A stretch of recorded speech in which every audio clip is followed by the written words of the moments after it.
욥기서 37장 말씀을 함께 읽었습니다.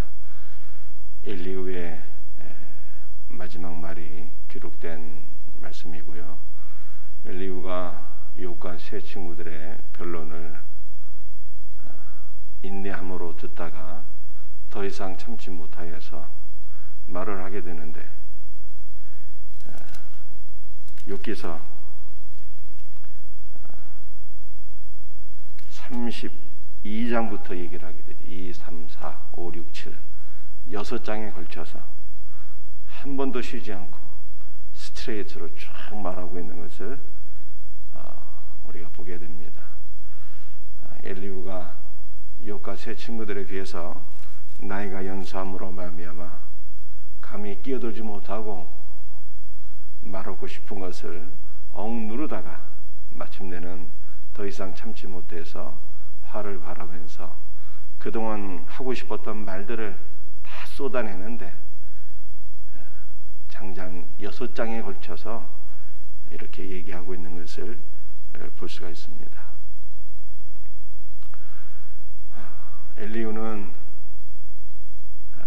다른 세 친구들과는 조금 달랐다, 이렇게 성경이 말씀하고 있습니다.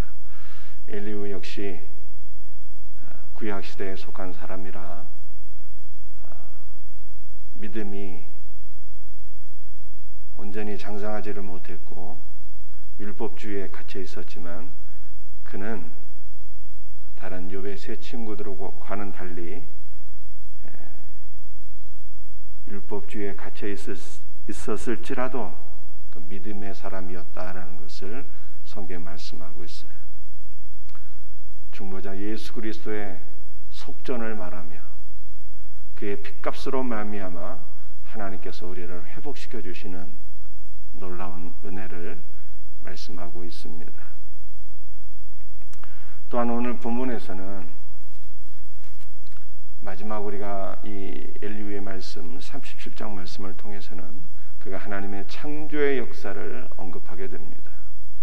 엘리후가 언급한 이 하나님의 창조의 역사는 욥기서 38장부터 나오는 하나님의 말씀과 매우 흡사해요.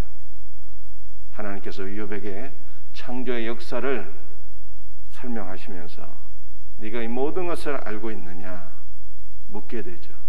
하나님의 질문 앞에 욥이 자신의 어리석음을 깨닫고 자신의 입을 가리우며 하나님 앞에 회개하게 되는데, 그 욥기서 38장부터 나오는 하나님의 말씀과 엘리후의 말이 이 37장에서 매우 유사한 것을 보게 되는 것입니다.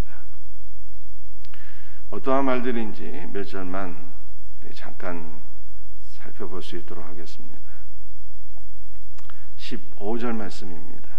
하나님이 이런 것들에게 명령하셔서 그 구름의 번개로 번쩍거리게 하는 것을 그대가 아느냐. 여러분들, 우리가 구름이 끼고 비가 내리고 날씨가 안 좋을 때는 단순히 비만 내리는 것이 아니라 번개가 번쩍하지 않습니까? 그러게 되면 얼마나 놀라운가 이게. 그러니까 옛날 사람들이 생각할 때 구름에서 빛이 반짝하고 번개가 내리치는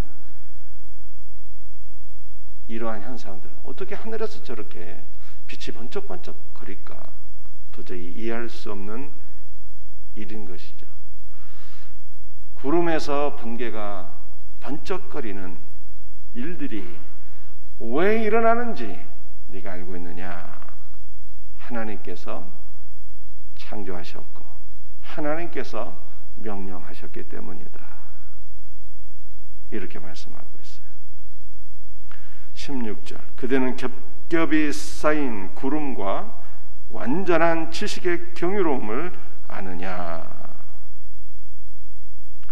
여러분들, 겹겹이 쌓인 구름이라고 하는 것은 균형 잡혀 있는, 조화로운 이런 뜻입니다. 여러분들, 우리가 하늘을 바라보게 될 때 얼마나 아름다운 거예요. 하늘의 그 구름들, 공중에 떠 있는 구름들, 때로는 겹겹이, 때로는 매우 조화롭고 균형 있게, 하늘을 바라보면서 우리는 하나님의 위대한 능력과 솜씨와 그분의 권능을 보게 되는 것 아니겠습니까? 이 하늘의 구름이 이렇게 조화롭고 균형 있고 때로는 겹겹이 쌓여 있는 것이 왜 이러한 일들이 있게 되었는지 네가 알고 있느냐? 엘리후가 욥에게 묻고 있는 것이죠.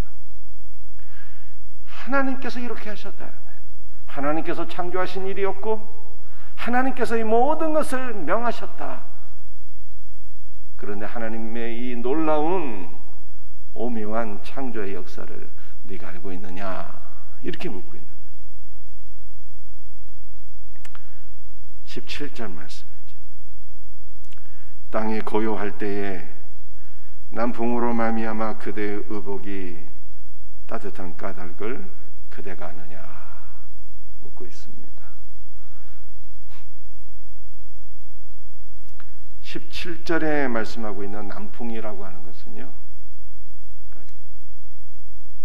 지중해서부터 밀려오는 뜨거운 바람을 얘기하는 것이죠. 뜨거운 바람이에요. 여러분들 이 팔레스타인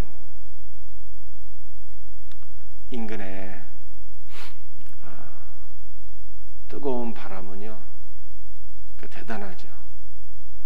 한낮의 더위는 얼마나 더운지 가만히 있어도 숨이 막히고 담이 줄줄 나는 그러한 더위, 그러한 뜨거운 남풍인 것입니다. 남풍이 몰려오고 한낮에 태양이 장렬하게 될 때는요, 그야말로 땅이 고요하게 됩니다. 모든 사람들이 일을 멈추게 되는 것이죠. 심지어는 짐승들까지도 다 쉬고 사람도 다 쉬고.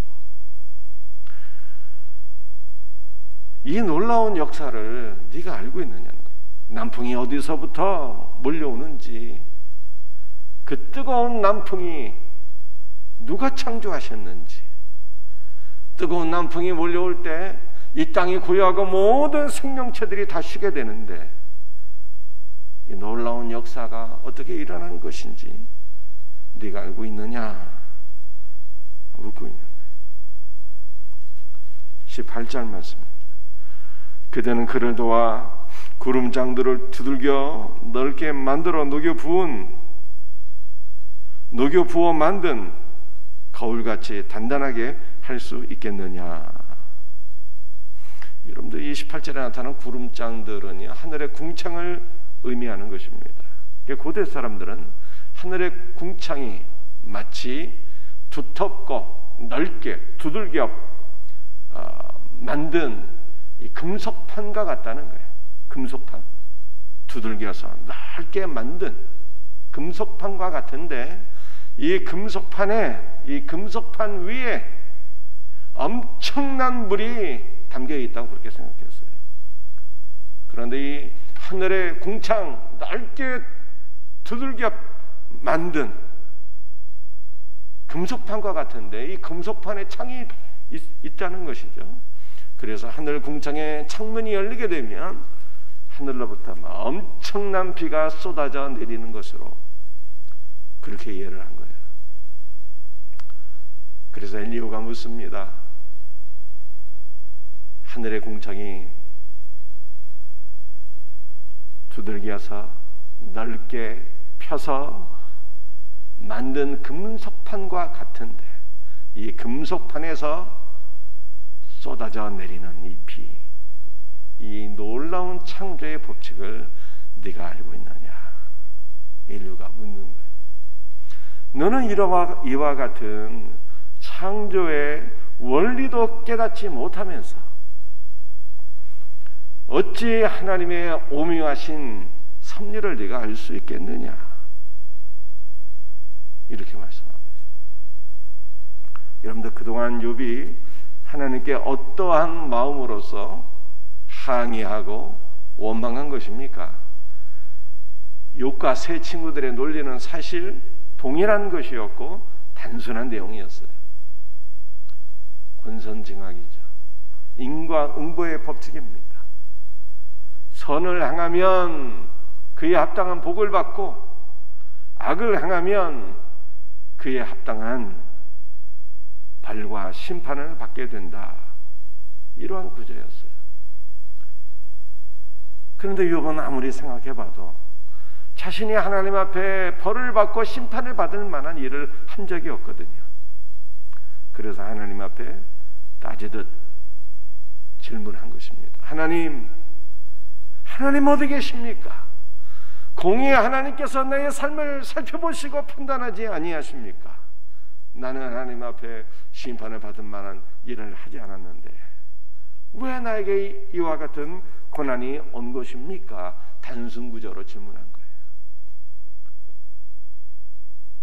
그런데 엘리야가 37장에서 하는 얘기가 무엇입니까? 네가 하나님의 창조의 법칙도 알지 못하면서 하나님의 은밀하신 모든 일들, 하나님의 오묘하신 그 놀라운 섭리를 네가 좁은 생각으로 어찌 판단하며 하나님 앞에 항의할 수 있겠느냐, 이렇게 말씀하고 있는 것이죠. 하나님의 오묘하신 섭리 앞에 모든 인간들은 무릎을 꿇고 머리를 조아리며 하나님의 뜻을 깨달아 알며 하나님의 뜻에 복종해야 될 것이 아니겠는가, 이렇게 말씀하고 있는 것이죠. 엘리야의 이 말은 인과응보의 법칙을 뛰어넘는, 율법을 뛰어넘는 놀라운 깨달음이고 욥에게 주어지는 적절한 권면이 아닐 수가 없는 것입니다. 사랑하는 성도들이, 오늘 이 말씀 우리들에게도 다 적용되는 것이죠. 예수를 믿으면서 우리 역시 욥이나 욥의 친구들처럼 그 율법적인 사고를 가질 때가 많이 있어요. 예수 믿으면 이것이, 예수 믿는 것이 마치 나의 공로인 것처럼 생각되어서 예수를 믿으면 주님 나에게 합당한 복을 주셔야 될 것이 아니겠습니까? 건강도 주옵시고 물질도 주시고 하나님께 많은 복들을 기대하는 거예요.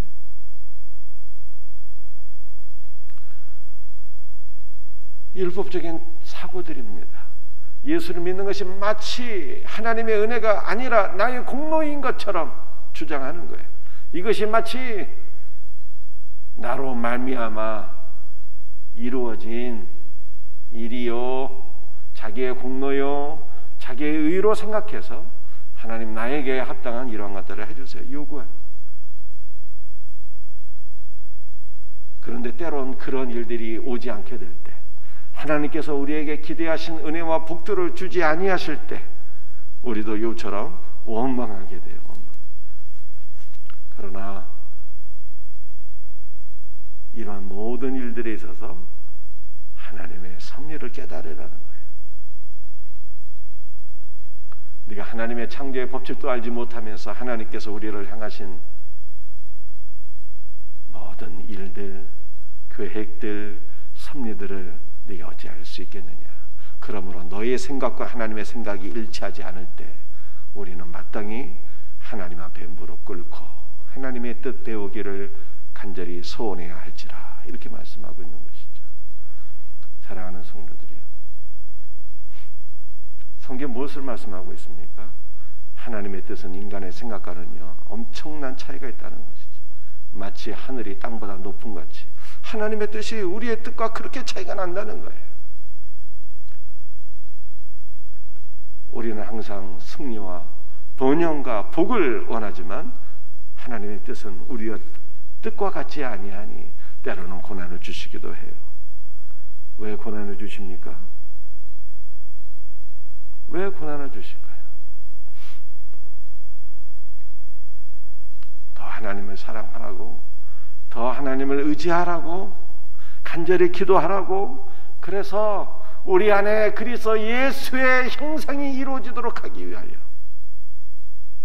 하나님을 간절히 구하고 간절히 신뢰하고 의지하고 기도하고 날마다 더 주께로 가까이 나감을 통해서 우리 안에 예수 그리스도의 형상을 이루시기 위하여 때로는 고난을 주시기도 하는데 이 놀라운 주님의 뜻을 우리가 어찌 속단할 수 있을까라고 하는 것이죠.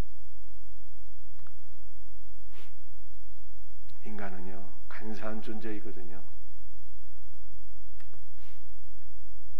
인간이 늘 형통해 보세요. 늘 건강하고 만사가 형통하고 부귀 영화가 넘치면 누부가 4살 같아지는 거예요. 보라 이 모든 것이 내 손의 역사로 다 이루어졌다.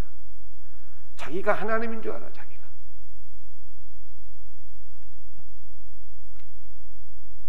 그런데 인간의 삶에 우리의 삶에 때로 고난이 오게 될 때 그때 무릎 꿇게 되는 거예요. 기도하게 되는 것이고 주를 의지하게 되는 것이고 때로는 고난을 통해서 우리를 믿음의 사람으로 그렇게 주님께서 우리를 연단하시고 세우시는 거예요. 그러므로 나의 생각과 나의 기대와 다른 일들이 일어난다고 해서 어리석게 하나님을 의지해 원망하지 말고 오직 믿음으로 바울이 로마서에서 말한 것처럼 오직 믿음으로 오늘도 믿음으로 내일도 믿음으로 은혜와 복이 올 때에도 오직 믿음으로 고난이 올 때에도 오직 믿음으로 오늘도 믿음으로 내일도 믿음으로 오직 믿음으로 살아갈 수 있는 변함없이 오직 믿음으로 변함없이 주를 사랑하며 변함없이 주를 의지하며 변함없이 주를 신뢰하며 오직 믿음으로 오직 기도로 살아가는 우리 성도들이 되시기를 주 예수 그리스도의 이름으로 축복합니다. 기도하시겠어요? 주 예수님 감사합니다.